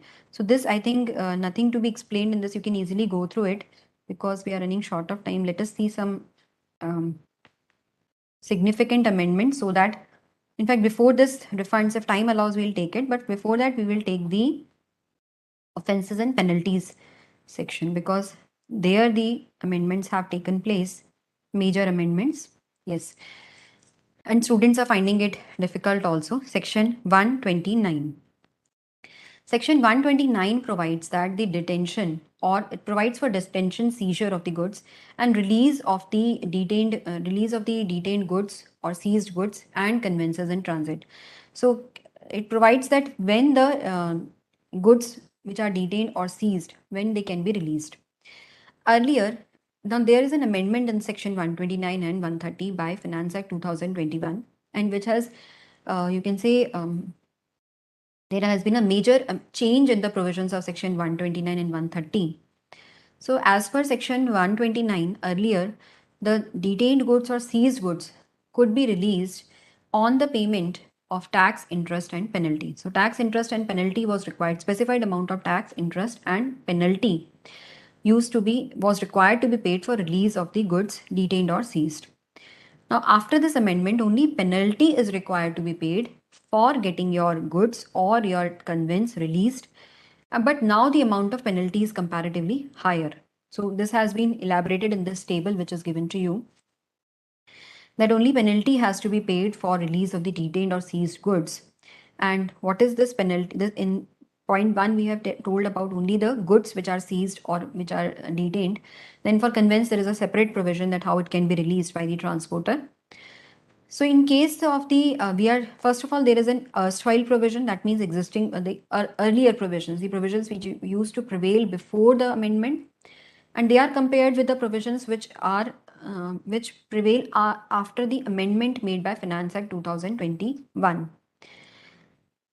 First case is the case where the owner of the goods comes forward for payment of tax and penalty. That was in earlier case, and now in this case the payment of penalty only, because now as per the amended position only penalty has to be paid. So when the owner comes forward for payment of penalty, or when he earlier was tax and penalty, so what will be the penalty now? We'll compare it vis-a-vis earlier position.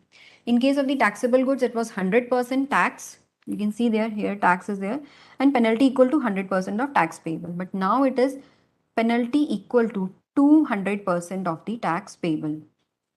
So in case it is a intrastate transaction, then the penalty will be equal to the 200% of the CGST and 200% plus 200% of the SGST amount. So there is an equivalent amount of SGST penalty also leviable on any of the offence committed by the taxpayer.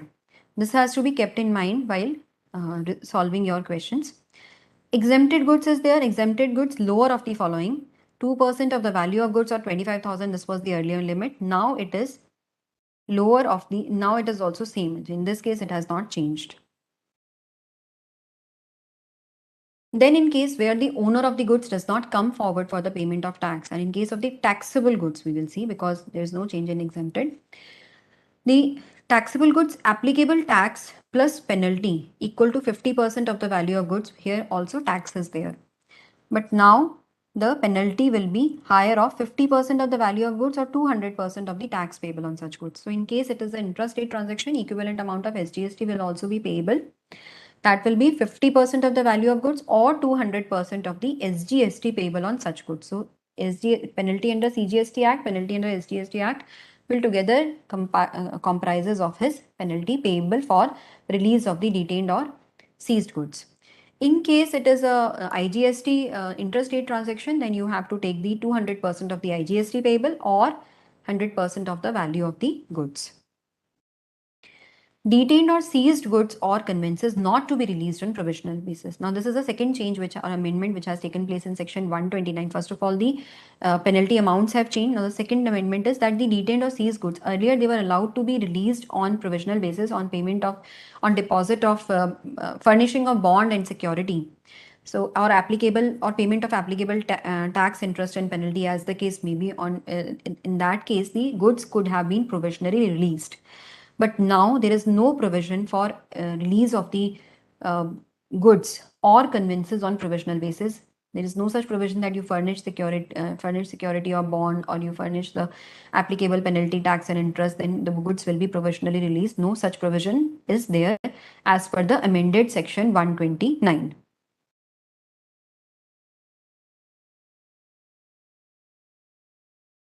Chirag is asking, means 200% of CGST, 200% of SGST, or 400% of IGST. No, Chirag, not 400% of IGST. You're talking about this particular case here. When IGST is there, then IGST tax itself is 200% because suppose the rate of tax is 6% CGST and 6%.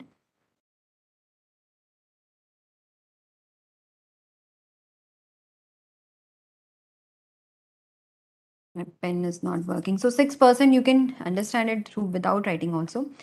6% CGST, 6% IGST is the rate. When you are computing the penalty, then it will be 200% of 6% CGST, 200% of 6% SGST when intrastate transaction is there. When interstate transaction is there, then you will take 200% of 12% itself. Then there is no need to double that amount because you are already taking the double amount. That is the intention that our intention is that we should take into account both CGST penalty as well as SGST penalty. So if it is an interstate transaction, then IGST itself will be at the double the rate of the CGST. So you have to take 200% of the tax payable. It does not say 200% of CGST. It says 200% of the tax payable. So if it is CGST, 200% of CGST plus 200% of SGST. If it is an interstate transaction, 200% of IGST payable on such goods will be your penalty amount, whichever is higher of the two limits. Then the third amendment is that earlier the proper officer detaining goods or seizing goods or conveyances was required to issue a notice specifying the amount of tax and penalty payable thereunder, and he has to pass an order for payment of tax and penalty under the specified clauses. But there was no specified time limit within which there was no specified time limit for which he has to issue this notice or he has to pass the order.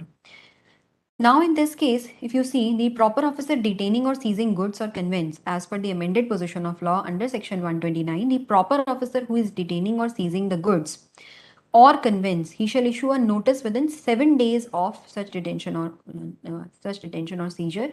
He has to issue the notice to the defaulter or to the registered person, to the defaulter basically. Maybe he is not a registered person itself.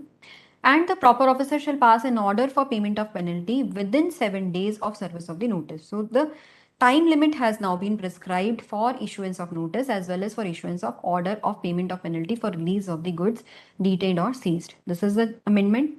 Another amendment is that proceedings under section 129 and 130 have been delinked. This is a major change or major amendment which has taken place in section 129 and 130, that the proceedings under section 129 and 130 have been delinked. How they have been delinked is earlier section 6, section 129 subsection 6 used to provide that in case where the transporter or owner of the goods fails to provide the tax and penalty which was given in the order by the proper officer within 14 days of such detention or seizure, then such conveyance was liable to be confiscated by the proper officer under section 130. So section 129 and section 130 were linked with each other in this manner. Now, the amended provision provides that where a person transporting any goods or owner of the goods fails to pay the specified amount of penalty within 15 days, instead of 14 days, it is 15 days, but this limit is from the date of receipt of the copy of the order which specifies the penalty or which levies the penalty on that particular person. Earlier, 14 days from the date of the detention and seizure was there. And if he doesn't pay the amount of tax, penalty and interest, then in that case, the goods were subject to confiscation. So it was a comparatively harsher provision there.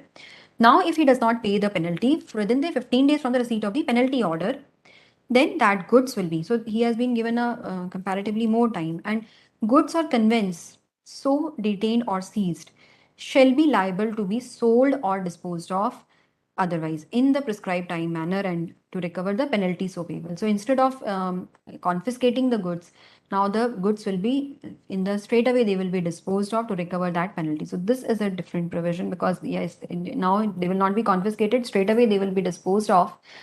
And this way section 129 and section 130 have been delinked. Manner of disposal is again prescribed in the rules. You can refer that. Then how the the proceeds of these goods disposed of, what will be the sequence of apportionment of the proceeds, that has been specified under section under rule 154, and that has also undergo a change. So you can go through that. But besides that, another important provision is that in case the failure of payment of penalty within 15 days of the penalty order is there, then such goods, now that we have already discussed, then now these goods will be sold off. Further, the transporter, if he has to get his conveyance released, then he has to pay a penalty which is specified under the penalty order, or he has to pay rupees 1 lakh, whichever is less. If he pays this amount, then he can get his conveyance released from the department. So this is also an amendment under section 129, and moreover some consequential amendments, because we say that now instead of tax and penalty, only penalty has to be paid for release of the goods. So in this case, the some consequential amendments also has to be made under section 129, and that has been carried on. So this is how the section 129 has been amended by Finance Act 2021, which is a major amendment. You should go through this thoroughly, and it is this is a major, or you can say an important amendment which has taken place in Finance Act 2021. Second amendment, as I already told you, that section provisions of section 129 and section 130 have been delinked. So how section 130 has been amended? Because when we are delinking two sections, then there must be an amendment in section 130 also. Section 130 provides that the first of all, the amendments, which major amendments in this section is, first is non-obstante clause, overriding effect over non-obstante clause has been removed. So section 130 does not have an overriding effect over all other provisions of the act, which earlier it used to have. Second is the order adjudging the confiscation. Now, subsection 2 provides, subsection 2 of section 130 provides that order adjudicating the confiscation. It provides an option to the owner of the goods, an option to pay in a fine in lieu of confiscation. Now, earlier, with regard to this provision, what was there is that aggregate of such fine and penalty shall not be less than the amount of penalty leviable under section 129. So this fine, or in lieu of penalty, this option to pay fine in lieu of confiscation could not be less than the penalty leviable under section 129. Penalty and this fine and penalty could not be less than the penalty under section 129. Now the section, since section 129 has been delinked from section 130, so now this proviso also has been suitably amended to provide that the aggregate of fine and penalty shall not be less than the penalty equal to 100% of the tax payable in on such goods. So therefore now it is delinked from section 130. Subsection 3 also has been omitted from the section 130 so as to remove the requirement of paying tax, penalty and charges payable in respect of the confiscated goods or conveyance in addition to the fine imposed. So earlier it was there that you have to pay the tax, penalty and charges in addition to in respect of the confiscated goods or conveyance, in addition to this fine which has been imposed under subsection 2, which we were just talking about, fine in lieu of confiscation. So that has to be paid, but now this section also has been omitted. Then sequence of apportionment under section under rule 154 you can do on your own. That is basic a procedural rule. So with this we have covered most of the major amendments in this section, or in this portion of goods and services tax. Now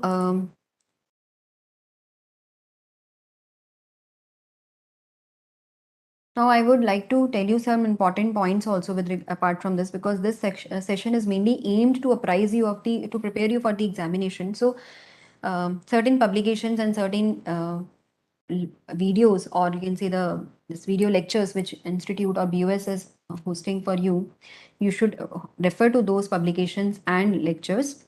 First of all, the live coaching classes, yesterday I also already told you that live coaching classes has all the topics which are there for your reference. You have any doubts, or because in these sessions we could not cover everything, but those sessions are there available in the form of recorded lectures available to you, and you can see them in the topics where you find difficulty.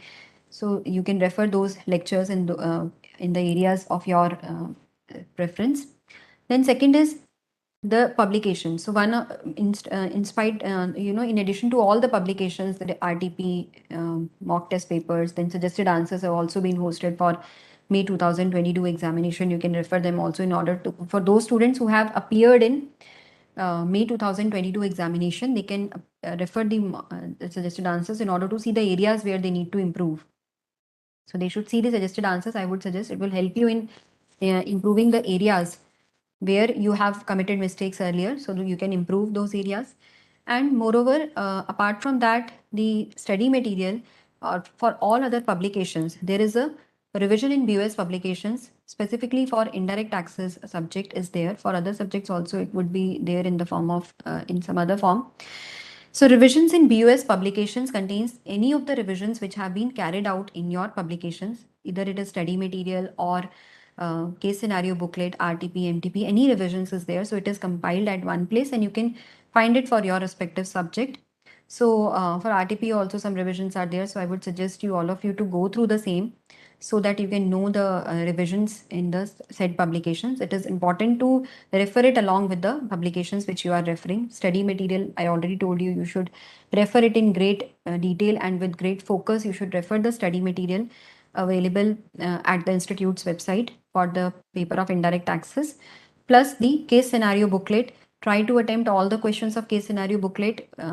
Most of the questions are in fact application and analysis based questions, because the comprehension and knowledge based MCQs you can attempt on your own. That will, you will not find that much difficulty. So we have tried to give you more and more application and analysis based MCQs, so that that gives you enough practice of the MCQs at the time of appearing in the examination. So this will help you in improvising your concepts also, because MCQs contain very tricky points sometimes, which help you in knowing the concept, in gaining the conceptual clarity in the topics. So all the MCQs and case scenarios, you should first of all try to attempt on your own, and then you should see where your answer is not matching. You should once again give it a try. That because once you see that your answer is not matching, try to go through that particular concept and see that if you have not applied the concept correctly, or there is some you were not aware of the provision. That could also be the case. But still, if you are not able to ascertain the answer, then you can raise a query at BoS ask your BoS app. There is an option for ask your query, so you can ask your queries in those at those point also, and this will help you in practicing enough questions for the case scenarios.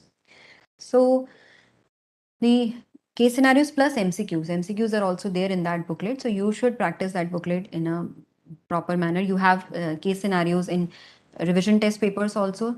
In this revision test paper, one case scenario is there, independent MCQs that you should practice. Descriptive questions also you should practice. And then last but not least is the mock test paper, which is going to follow after this webinar. That also you should see. So all the publications of the institute are to be done thoroughly, so that you do not leave anything which can be important in your examination, and you should refer all those publications throughout your preparation time. So moreover, I would suggest that while going for the examination, when you are going for the before the examination, once again I would tell you the revision tips or how you have to revise. So for that, I told you that the study material is there, and in study material, the let us recapitulate portion given at the end of the chapters has been in the form of the diagrams, tables, charts. So those diagrams, tables, and charts will help you in revising the concept. But if you feel that you want to add something to those charts, because summary which you have made on your own helps you more. So if you feel that you want to add something at some point, or you want to change something, you want to write it in your own way, so you can add it there only, so that it becomes a complete comprehensive summary for your purpose. Because summary is something which everybody should make on their own for their own purpose, and you can change that according to your requirement. So you should refer to those summaries which have been given at the end of all the chapters. Then test your knowledge questions are there. You can refer the questions for questions particularly. You can refer the past RTPs, MTPs also, but we generally ask the students to be very cautious while referring the questions from past RTPs and MTPs, or past suggested answers, particularly because many a times we get queries from suggested answers from the students, and they find some or the other provision, because they are not applying the latest position of law. You know that suggested answers are printed at the time when, according to the position of law which is prevailing at the time of their printing. So sometimes they feel that this provision has not been correctly treated, how to treat this provision. So for that, the suggested answer, when you are referring the suggested answers or RTP or MTP of a previous attempt, then in that case, you should take this caution that you have to take into consideration the amendments which have taken place subsequent to the printing or subsequent to the publication of that particular MTP, RTP or suggested answer. So you can refer the questions of those suggested answers, RTP, etc. But first of all, do the questions from test your knowledge section. And for that also, I told you that whatever questions you find more useful or more appropriate for your examination point of view, you should mark those questions. And before examination, you should refer the important points of that particular examination.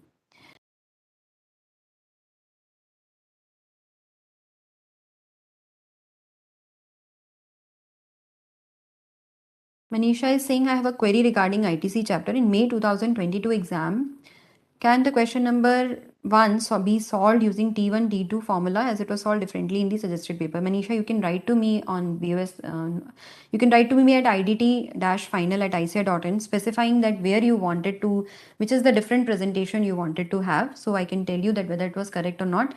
Don't get confused, because we don't want you to be using only the formulas, very specific with the formula. If you are using the provision correctly, then that will suffice. But you can definitely tell me the presentation which you wanted to opt in the examination, and I will let you know. idt-final@ici.in, you can write to me. I will let you know whether the presentation which you were trying to opt for was correct or not. Okay. So I was telling you that how you need to revise. So these questions you have to do before the examination. And apart from that, the statutory update, we have covered quite a lot of provisions from that. But this is very important for you to revise before the examination. So all these things you have to do before the examination, and then you will be all prepared for your paper or your examination. And be confident, appear for your examination with full confidence that you can do good.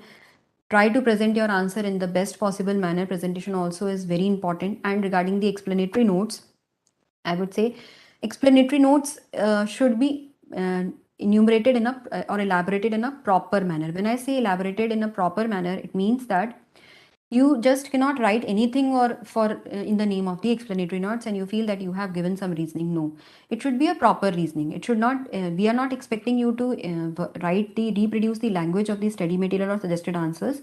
We want you to know the exact reasoning or know the correct reasoning for a particular provision or a particular treatment of an item. Just for sake of giving the reason, we should not provide the reason. It should be a correct reasoning for that particular treatment. So that is what is expected from you. For example, if it is a packing charge, so you should write that it is an incidental expense instead of writing by virtue of section 15 it has been added. So that does not make any sense. If you are writing for all the value of supply items, you are just mentioning by reason of section 15, because there is a specific reason for that particular item. You should know why you are adding it or why you are not adding it. If you are including subsidy, then you should write the reason that yes, it is linked to price and it has been received from non-governmental organizations. So these reasonings should be there. That makes the perfect reasoning. So that does not mean that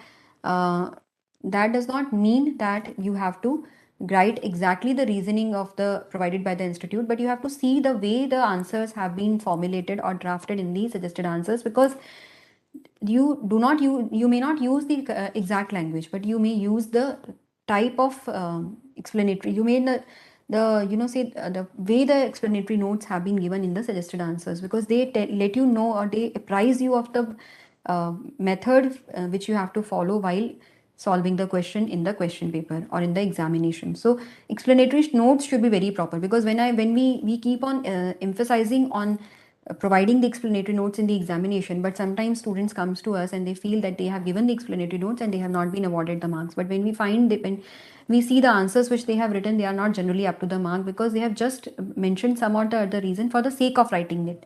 But it should be a proper reasoning, so that the examiner can know that yes, it was not a guesswork, it was that you actually knew the question and the provision, and then you have answered it.